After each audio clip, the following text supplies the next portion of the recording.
안녕. 나는 독후감 쓰는 찍찍이 야옹이야. 내 독후감을 너희들에게 이야기해 줄게. 오늘은 아주 화난 날들의 나머지 이야기야. 그런데 참 이상한 일이 일어났어. 귀찮기만 하던 앵무새가 예뻐 보이기 시작한 거야. 놀이를 위해 새장에서 앵무새를 나오게 할 때 오른쪽으로 고개를 갸우뚱하는 모습, 머리를 내밀며 쓰다듬어 달라고 쳐다보는 모습. 뭐야, 걔도 고양이도 아닌 주제에. 한 번은 어떻게 새장을 빠져나온지 모르겠지만 낮잠 자는 그녀 배 위에서 천하태평으로 자서 그녀를 놀래키기도 했지. 한 달하고도 일주일이 지나 연락을 한 사위가 미안하지만 한 달을 더 봐달라고 했을 때 그녀는 군소리 없이 그러겠노라고 했어. 녹음이 푸르른 여름 저녁, 집 근처 천변을 걷고 있는데 사람들이 강아지랑 걷고 있는 것이 보였지. 문득 집안에만 있는 앵무새에게 새로운 세상을 보여주고 싶었어. 그래서 조그만 이동 새장을 사서 앵무새가 놀라지 않게 삼면을 가리고 앞만 보이게 한 후 산책을 나섰지. 앵무새는 처음 보는 광경에 호기심 어린 눈초리를 하며 이따금 소리를 질렀고 그 소리에 놀란 사람들은 그녀와 앵무새를 발견하고 신기한 듯 킥킥거리며 웃었어. 앵무새 산책시키는 할망구 처음 보나.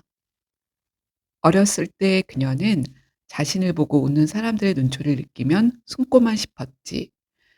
그녀는 어렸을 때 집안 사정으로 숙부집에서 자랐어. 커서 엄마에게 왜 나만 숙부집에 보냈냐고 하자 장남은 장남이라서 막내는 너무 어려서 너가 가게 되었다고 했지. 서울 말을 쓰고 얼굴에 수두 자국이 많은 그녀는 시골 아이들에게 놀림의 대상이었어. 오직 옆집 춘식이 삼촌만이 놀리는 아이들을 혼내주고 수두 자국이 있어도 예쁘다고 해준 사람이었지. 옥미야, 달을 봐봐. 달도 겉이 움푹 파여 있지만 저렇게 이쁘지 않니? 그런 춘식이 삼촌은 그해 여름 무등산에 놀러 갔다 물에 빠져 죽었어. 앵무새와 천변을 걷다 보니 이상하게 까마득하게 잊고 있었던 옛 기억들이 그녀를 찾아왔지. 중학교 시절 친구 점선이와 점선이네 집에 하숙하던 대학생 오빠들이랑 동대문에 있는 아이스링크에 갔던 일, 춥고 자꾸 넘어져도 다시 일어나 내달리던 시절. 엄마, 하루만 쉬고 운동회 오면 안 돼? 그럴 수 없었지. 하루만 지나도 과일들은 썩어나가 팔 수가 없었어. 엄마 창피해.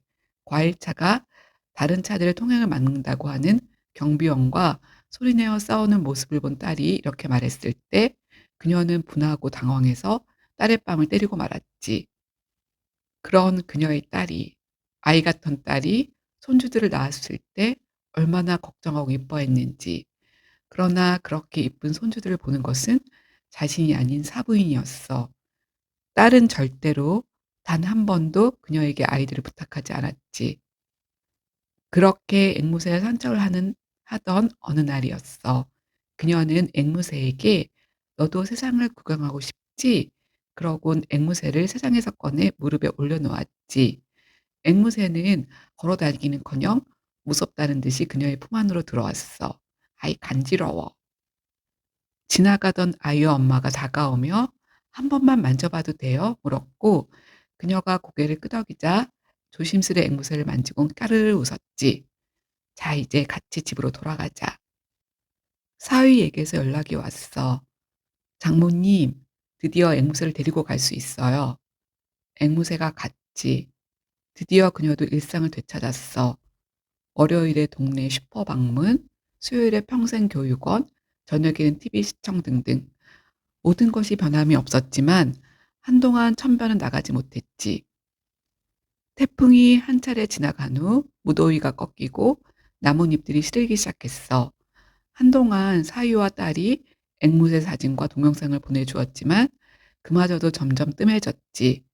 시간이 흘러 어느덧 겨울, 그녀는 오랜만에 대청소를 하다 글쓰기 수업을 위해 준비했던 노트를 발견하고 버리려다 그 안에 끼어 있던 아주 작은 연노랑빛 솜털 하나가 무릎 위로 떨어졌어. 그날 밤 잠자리에 든 그녀는 좀처럼 잠을 이룰 수가 없었지. 한참을 누워 앵무새를 생각했고 조금 더 많이 생각했어. 새벽 3 시가 되었을 때 그녀는 일어나 아까 그 노트를 들고 식탁에 앉았지. 무언가를 쓰고 싶었지만 뭘 써야 할지를 몰랐어. 마음을 들여다보세요. 강사는 수업 시간에 이렇게 말하곤 했지. 하지만 마음을 들여다보는 것, 그건 너무 무서운 일이었어. 그녀는 노트에 앵무새라고 써보았지. 앵무새가 갔다라고 쓰려다 앵무새가 가버렸다라고 썼어. 그렇게 쓰곤 너무 고통스러워 그만 눈을 감아버렸지. 그러자 주위가 캄캄해지며 저 멀리 앵무새와의 기억들이 떠올랐지. 그녀와 같이 연속극을 보며 그녀에게 머리를 비비며 그녀를 총총총 따라다니던 앵무새. 사람들은 알까? 앵무새가 잠에 들면 그 조그만 발이 따뜻해진다는 것을. 그 시절 그녀에겐 앵무새가, 앵무새가 그녀가 전부였지. 어떻게 그런 일이 일어날 수 있었을까? 수많은 것을 이뤄온 그녀가 다시 사랑에 빠지다니. 상실한 이후의 고통을 생각하지 않은 채. 이 소설을 읽으며 잊고 있었던 이웃집 강아지가 생각이 났어. 너에게도 말한 적이 있었던 것 같은데 그 귀염둥이는 아기 때부터 우리 집에 놀러 왔었지. 굴러다니는 하얀 손무지 같았던 아가 강아지에서 소년, 청년 강아지가 될 때까지 우리 집을 자주자주 드나들었어. 아가 때는 오줌을 못 가려 집 구석구석 특히 카펫에 몰래 오줌을 싸서 급기야는 카펫을 바꿔야 했고 나는 안 먹는 물에 빠진 닭을 강아지가 너무도 좋아했기에 매주 삶아 냉동실에 쟁여 놓았지. 강아지를 데리러 가면 호랑지가 빠질 것 같이 흔들어대며 손살같이 뛰어오는 모습. 냉동된 닭고기를 데필 때 나는 냄새에 코를 킁킁거리며 들떠있는 모습. 더운 여름 냉동고에 얼린 블루베리를 빙수처럼 빻아주면 눈을 반짝이며 행복한 표정을 지으며 음미하듯 먹던 모습. 다시 자기 집에 데려다 주려고 하면 가기 싫다고 으르렁거리며 뻗댕기던 모습. 강아지랑 차곡차곡 쌓았던 많은 추억들 때문에 강아지를 못 만나게 되었을 때 얼마나 마음이 아팠던지. 냉동실에 강아지를 주려고 삶아 놓은 고기를 한참 동안 버릴 수 없었어. 그러기에 소설의 주인공이 앵무새를 키우며 그리고 보낸 후 느꼈을 감정들을 충분히 이해하고 공감할 수 있었지.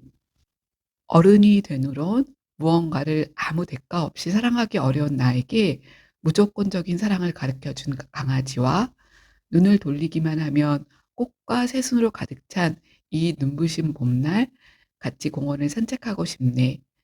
이 세상 모든 강아지들이 건강하고 행복하길 바라며 곧 만나. 빠빠이.